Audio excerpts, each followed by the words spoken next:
Dear teachers, good evening.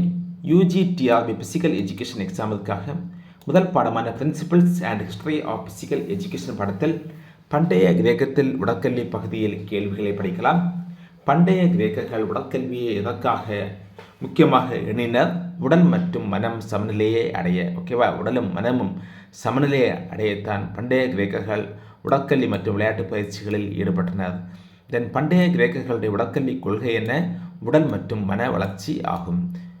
Olympic games முதலில் எப்போது நடைபெற்றது? பிசி 776. ஓகேவா, 776 பிசி ஞாபகம் வைத்துக்கொள்ள வேண்டும். தென் ஒலிம்பிக் கேம்ஸ் எங்கு நடைபெற்றது? பண்டைய காலங்களில் ஒலிம்பிக் கேம்ஸ் எங்கு நடைபெற்றது? ஒலிம்பியாவில் நடைபெற்றது. ஒலிம்பிக் கேம்ஸ் ஆனது யாருக்காக அர்ப்பணிக்கப்பட்டது? ஜிஎஸ் கடவுளுக்காக அர்ப்பணிக்கப்பட்டது. பண்டைய கிரேக்கர்களுடைய உடற்கல்வி மையம் எது? ஜிம்னாசியம் அல்லவா, ஜிம்னாசியம். தென் ஜிம்னாசியம் என்பதனுடைய மீனிங் என்ன? நிர்வாண பயிற்சி இடம். ஓகேவா, நிர்வாணமாக விளையாட்டு பயிற்சிகள் அல்லது உடற்பயிற்சிகளை செய்த இடம் தான் ஜிம்னாசியம் ஆகும். தென் பேலஸ்ட்ரா என்பது எதற்கான இடம்? குத்துச்சண்டை மற்றும் மல்யுத்த பயிற்சிகள் நடைபெற்ற இடம்தான் பேலஸ்ட்ரா ஆகும். தென் பண்டைய கிரேக்க உடற்கல்வி எந்த நகரத்தில் கடுமையாக இருந்தது? ஸ்பார்ட்டாவில் அல்லவா, ஸ்பார்ட்டாவில் உடற்கல்வியானது கம்பல்சரி. ஓகே, தென் ஸ்பார்ட்டாவில் உடற்கல்வியினுடைய முக்கிய நோக்கம் என்ன? இராணுவ பயிற்சி ஆகும். ஓகே, தென் ஏதென்ஸில் உடற்கல்வியினுடைய முக்கிய நோக்கம் என்ன? முழுமையான மனித வளர்ச்சி ஆகும். பென்டாட்லான் விளையாட்டில் எத்தனை போட்டிகள் உள்ளன? பெண்டா என்றாலே 5 அல்லவா. ஸோ பென்டாட்லான் கேம்ஸ் என்பது 5 விளையாட்டு போட்டிகள் ஆகும். ஓகே, தென் பென்டாட்லானில் கீழே கொடுக்கப்பட்டவற்றில் இல்லாத விளையாட்டு போட்டி எது? பென்டாட்லானில் இல்லாத விளையாட்டு போட்டி எது என்றால் ஸ்விம்மிங் ஆகும். மாறாக டிஸ்கஸ், ஜாவலின், வெஸ்லிங் எல்லாமே பென்டாட்லான் விளையாட்டு போட்டிகள் ஆகும். ஓகேவா, தென் டிஸ்கஸ் என்பது என்ன? டிஸ்கஸ் த்ரோ அல்ல, வட்டி எறிதல் ஆகும். ஓகேவா, வட்டி எறியக்கூடிய போட்டி தான் டிஸ்கஸ் த்ரோ. தென் ஜாவலின் என்பது ஈட்டி எறியக்கூடிய போட்டி. ஏன்ஷியன் கிரீஸில் பெண்கள் ஒலிம்பிக் கேம்ஸில் கலந்து கொண்டார்களா என்றால் இல்லை. ஓகே, அதேபோல் பெண்களுக்கான தனி விளையாட்டு எது? Heroine games. ஓகேவா, ஹீரோயின் கேம்ஸ் தான் என்ன? பெண்களுக்கான தனி விளையாட்டு விழாவாக அன்று நடைபெற்றது. பண்டைய கிரேக்கர்கள் உடற்கல்வியை எந்த வயதில் தொடங்கினர்?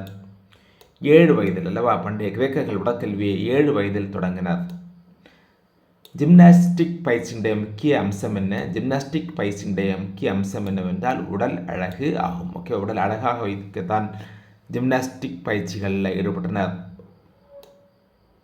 ஏன்ஷியன் கிரீஸில் உடற்கல்வி ஆசிரியர் அழைக்கப்பட்ட பேர் பிசிக்கல் எஜுகேஷன் டீச்சர் எப்படி அழைக்கப்பட்டார்? ஏதென்ஸ் ஏன்ஷியன் கிரீஸில் பைடோட்ரிப். ஓகேவா, பைடோட்ரிப் என அழைக்கப்பட்டனர். பிடி டீச்சர்ஸ் எப்படி அழைக்கப்பட்டனர்? பைடோட்ரிப் என அழைக்கப்பட்டனர். ஓகே, முக்கியமான கேள்வி. தென் ஒலிம்பிக் கேம்ஸ் எத்தனை ஆண்டுகளுக்கு முதன்முறை நடைபெற்றது? பண்டைய ஒலிம்பிக் கேம்ஸ் ஆனது எத்தனை இயர்ஸுக்கு முதன்முறை நடைபெற்றது என்றால் ஆன்சர் என்ன? 4 ஆண்டுகளுக்கு முதன்முறை தான் அன்றைய காலங்களில் ஒலிம்பிக் ஆனது நடைபெற்றது. ஓகேவா, ஒலிம்பிக் கேம்ஸ் நடைபெறும் காலத்தில் என்ன அறிவிக்கப்பட்டது? ஒலிம்பிக் நடைபெறும் போது சமாதானமாக நாடுகளுக்கிடையே சமாதானமாக செயல்பட வேண்டும், சமாதானமாக போக்கு நடைபெற வேண்டும் என அறிவிக்கப்பட்டது. ஓகேவா, தென் ஸ்பார்ட்டா கல்விமுறை எப்படி அழைக்கப்பட்டது? ஸ்பார்ட்டா கல்விமுறையானது அகோஜ் என அழைக்கப்பட்டது. ஓகேவா, அகோஜ் என்பது ஸ்பார்ட்டா கல்விமுறை ஆகும். நம் இப்போது எஜுகேஷன் என்று செல்கின்றது போல அன்றைய காலங்களில் ஸ்பார்ட்டாவில் அகோக் என்பது தான் பண்டைய கிரேக்கத்தில் உள்ள கல்வி முறை ஆகும். அகோக் என்பதனுடைய மீனிங் என்ன? அகோக் என்பது என்ன கல்வி? இராணுவ உடற்கல்வி ஆகும். ஓகேவா, இராணுவ உடற்கல்வி தான் அகோக் ஆகும். பிளாட்டோ உடற்கல்வியை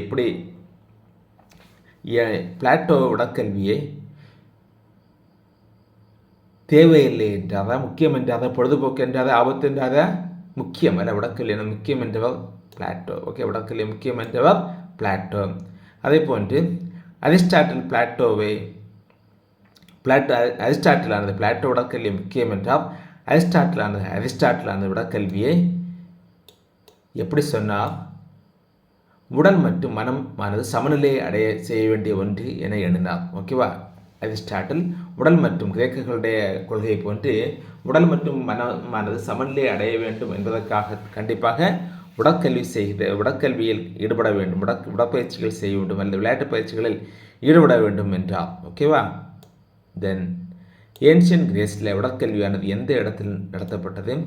உடற்கல்வியானது எங்கு நடைபெற்றது? ஜிம்னாசியம் படித்தோம் அல்லவா கிரேக் நாட்டில். ஓகேவா? தென் ரன்னிங் போட்டியுடைய பெயர் என்ன? ரன்னிங் போட்டியானது ஸ்டேடியன் என அழைக்கப்பட்டது. ஓகேவா? ஸ்டேடியன். ஓகே. தென் மாரத்தான் ஓட்டம் எந்த நாட்டை சார்ந்தது? மாரத்தான் ஓட்டமானது எந்த நாட்டில் நடைபெற்ற போட்டியாகும்?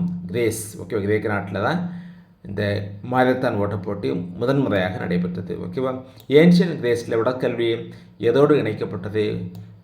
அன்றைய கிரேக்க நாட்டில் உடற்கல்வியானது இசையோடு இணைக்கப்பட்டது. ஓகேவா? இசையோடு இணைக்கப்பட்டது.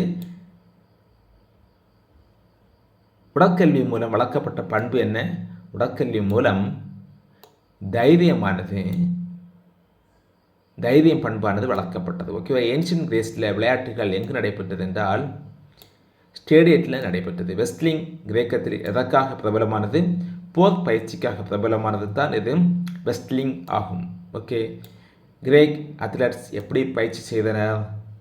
கிரேக்க நாட்டில் அத்லட்ஸ் எப்படி பயிற்சி செய்தனர்? ஆன்சர் நிர்வாணமாக. ஏற்கனவே படித்தோம் அல்ல, நிர்வாண பயிற்சி தான் உடற்பயிற்சிகள் அன்றைய கிரேக்க நாட்டில் ஜிம்னாசியத்தில் இந்த பயிற்சிகளானது நடைபெற்றது என படித்தோம் அல்லவா. தென் ஏன்ஷியன் கிரேஸில் உடற்கல்வியினுடைய கடைசியான நோக்கம் என்னவென்றால் முழுமையான மனிதன். ஓகேவா? ஏன்ஷியன் கிரேஸில் கடைசி நோக்கம், உடற்கல்வியுடைய கடைசி நோக்கம் தான் முழுமையான மனிதன். மாறாக முதலாக இராணுவ பயிற்சிக்காகத்தான் முதல் நோக்கமாக உடற்கல்வியானது அமைந்தது. ஓகேவா? இங்கே பண்டைய கிரேக்க நாட்டில். ஒலிம்பியா எந்த நாட்டில் உள்ளது என்றால் கிரேஸில் உள்ளது. இல்லை, கிரேக்க நாட்டில் தான் ஒலிம்பியா உள்ளது. ஏன்ஷியன் கிரேஸில் விளையாட்டு வீரர்கள் எதனால் கௌரவிக்கப்பட்டனர்? ஸ்போர்ட்ஸ்மேன்ஸ் எல்லாம் கௌரவிக்கப்பட்டனர். எப்படி, என்ன ப்ரைஸ் கொடுத்தாங்க?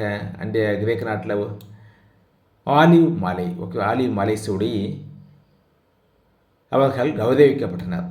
ஸ்போர்ட்ஸ்மேன்ஸ் எல்லாம் வெற்றி பெற்ற ஸ்போர்ட்ஸ்மேன்ஸ். ஓகேவா? தென் ஒலிம்பிக் கேம்ஸ் அன்றைய காலங்களில் எத்தனை நாட்கள் நடைபெற்றது என்றால் 5 நாட்கள் நடைபெற்றது.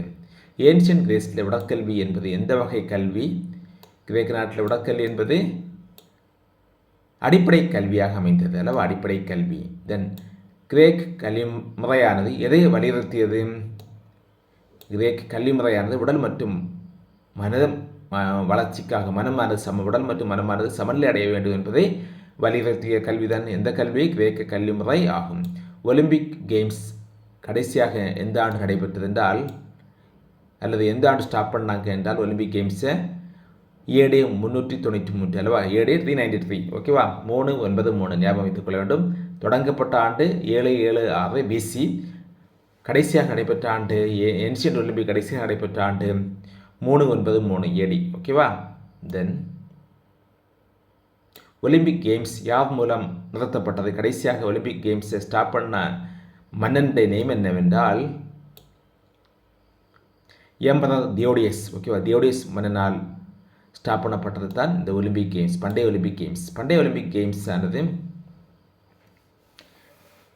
கேம்ஸில் உடற்கல்வி எந்த மதத்தோடு தொடர்புடையது? பண்டைய ஒலிம்பிக் கேம்ஸில் கிரேக்க நாட்டில் நடைபெற்ற ஒலிம்பிக் கேம்ஸில் உடற்கல்வியானது எந்த மதத்தோடு தொடர்புடையது என்றால் கிரேக்க கடவுள்களோடு தொடர்புடையது அல்ல, ஜிஎஸ் போன்ற கிரேக்க கடவுள்களோடு தொடர்புடையது தான் பண்டைய கிரேக்க நாட்டில் நடைபெற்ற ஒலிம்பிக் ஆகும். ஜிம்னாசியத்தில் என்ன கற்றுக் கொடுக்கப்பட்டது? ஜிம்னாசியத்தில் என்ன கற்றுக் கொடுக்கப்பட்டது? உடற்பயிற்சியா, இசையா, போர் பயிற்சியா? போர் பயிற்சி அல்ல, உடற்பயிற்சியும் இசை பயிற்சியும் தத்துவமும் பண்டைய கிரேக்க நாட்டில் ஜிம்னாசியத்தில் கற்றுக் கொடுக்கப்பட்டது. போர் பயிற்சி கிடையாது. ஓகே, போர் பயிற்சி அங்கு கற்றுக் கொடுக்கப்படவில்லை. மாறாக பண்டைய கிரேக்க நாட்டில் ஜிம்னாசியத்தில் கற்றுக் கொடுக்கப்பட்டது உடற்பயிற்சி, தத்துவம் மற்றும் இசை. ஓகேவா? தென் ஏன்ஷியன் கிரேஸில் உடற்கல்வி மூலம் உருவானது என்ன? ஏன்ஷியன் கிரேஸில் பண்டைய கிரேக்க நாட்டில் உடற்கல்வி மூலம் என்ன உருவானது என்றால் வீரமிக்க குடிமக்கள் உருவாக்கப்பட்டனர். ஓகேவா? கிரேக் எஜுகேஷனுடைய முக்கிய அம்சம் என்ன? டிசிப்ளின் அல்ல, ஒழுக்கம் தான் கிரேக்க கல்வியினுடைய முக்கிய அம்சம் ஆகும். பண்டைய கிரேக்க நாட்டில் உடற்கல்வி எந்த வகையில் கற்பிக்கப்பட்டது? கோட்பாடு ப்ளஸ் நடைமுறை என்ற என்ற முறையில் கற்பிக்கப்பட்டது. கோட்பாடு ப்ளஸ் நடைமுறை, தியரி ப்ளஸ் ப்ராக்டிக்கல் ஆக அமைந்தது பண்டைய கிரேக்க நாட்டினுடைய கல்வி முறை ஆகும். ஓகேவா, தியரி ப்ளஸ் ப்ராக்டிக்கல். இது கல்வி முறை என்றால் உடற்கல்வி எப்படி கற்பிக்கப்பட்டது, தியரியும் ப்ராக்டிக்கலோடும் கற்பிக்கப்பட்டது பண்டைய கிரேக்க நாட்டில் உடற்கல்வி. ஓகே, தென் கிரேக் அத்லட்ஸ் உடலை எதனால் பூசினர்? பண்டைய கிரேக்க நாட்டில் அத்லட்ஸ் எல்லாம் உடலை எப்படி பூசினாங்க? எண்ணெயால் பூசினாங்க அல்லவா, எண்ணெயால் பூசினாங்க. பண்டைய கிரேக்க நாட்டில் உடற்கல்வி யாருக்காக நடைபெற்றது? குழந்தைகளுக்கு மட்டுமா, ஆண்களுக்கு மட்டுமா, குடிமக்களுக்கு மட்டுமா, அரசர்களுக்கு மட்டுமா? குடிமக்களுக்கு மட்டும்தான் உடற்கல்வி பண்டைய கிரேக்க நாட்டில் நடைபெற்றது. ஓகே, மக்களுக்காக, குடிமக்களுக்காக நடத்தப்பட்டது தான் இந்த உடற்கல்வி. எங்கே?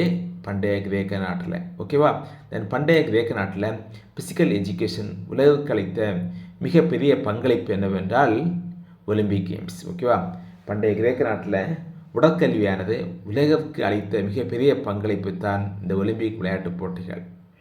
ஓகேவா, ஓகே, நன்றி.